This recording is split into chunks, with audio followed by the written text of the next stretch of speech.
Hey everyone, welcome back to Everyday English. I am Chris. And I'm Lena. Are you ready to dive into today's topic? Absolutely, Chris. Let's get started. Quick question. Why does saying no feel so uncomfortable? Like, why do we say yes to things we don't even want to do? Well, here's a wild fact. Saying no actually activates the same part of the brain as physical pain. Yep, our brains literally think we're getting hurt just by rejecting a request. But guess what? Learning to say no is actually a superpower that can change your life. Stick around, because today we're diving into why setting boundaries is your secret weapon for success and happiness. That's fascinating. Just yesterday, I found myself agreeing to 3 different commitments I didn't want to make. Well, you're definitely not alone. Research from Harvard Business School found that the average professional says yes to about 70% of requests they receive, even when they'd prefer to decline.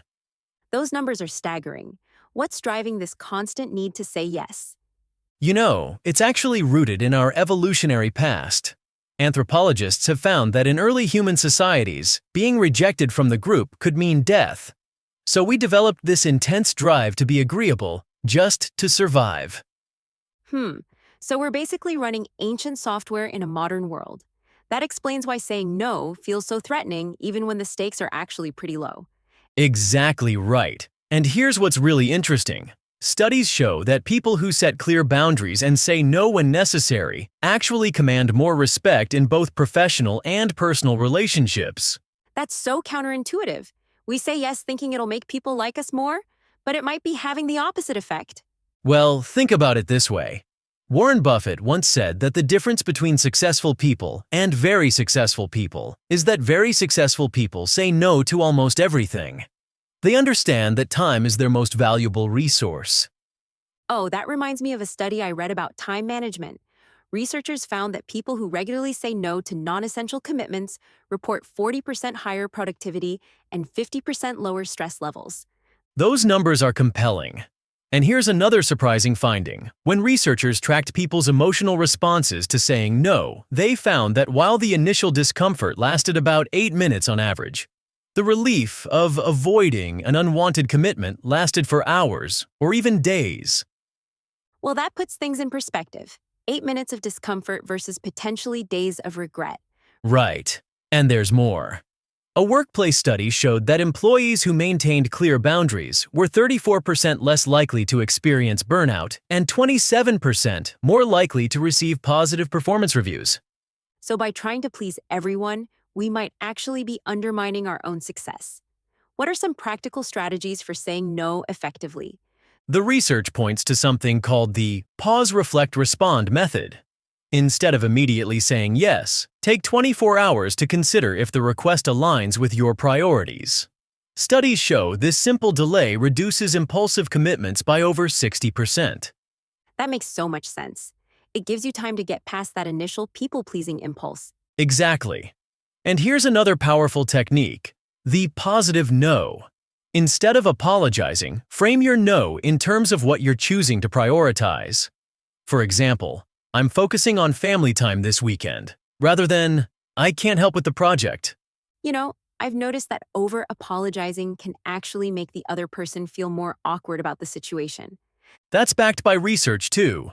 A study in organizational behavior found that excessive apologies can actually diminish your perceived competence and authority. Simple, direct no's were rated as more professional and respectful. Speaking of respect, how do you handle saying no in high-stakes situations, like with your boss or important clients? Well, here's an interesting approach supported by workplace psychology. Frame your no in terms of protecting quality and results. For instance, to maintain the high standard of work on our current projects, I need to decline additional commitments right now. That's clever. It shows you're thinking about the bigger picture, not just your own convenience. Right, and data shows this approach is highly effective. Managers reported being 75% more likely to accept and respect a no when it was framed in terms of maintaining quality versus personal reasons. And I imagine this kind of boundary setting gets easier with practice. Absolutely. Neuroscience confirms this. Each time you successfully say no, you're actually rewiring your brain's reward pathways. After about 2 to 3 months of consistent boundary setting, most people report a significant decrease in people-pleasing anxiety. That's encouraging. Any final thoughts on making this shift? Well, consider this.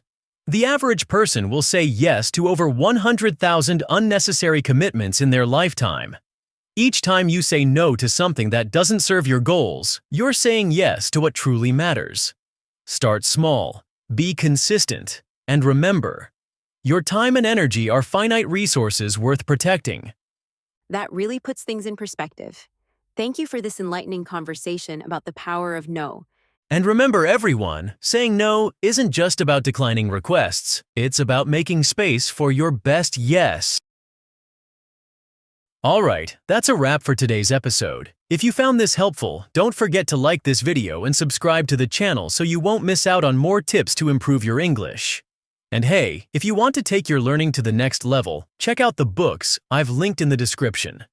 These are some of the best resources to boost your vocabulary, grammar, and confidence in English. Blast off!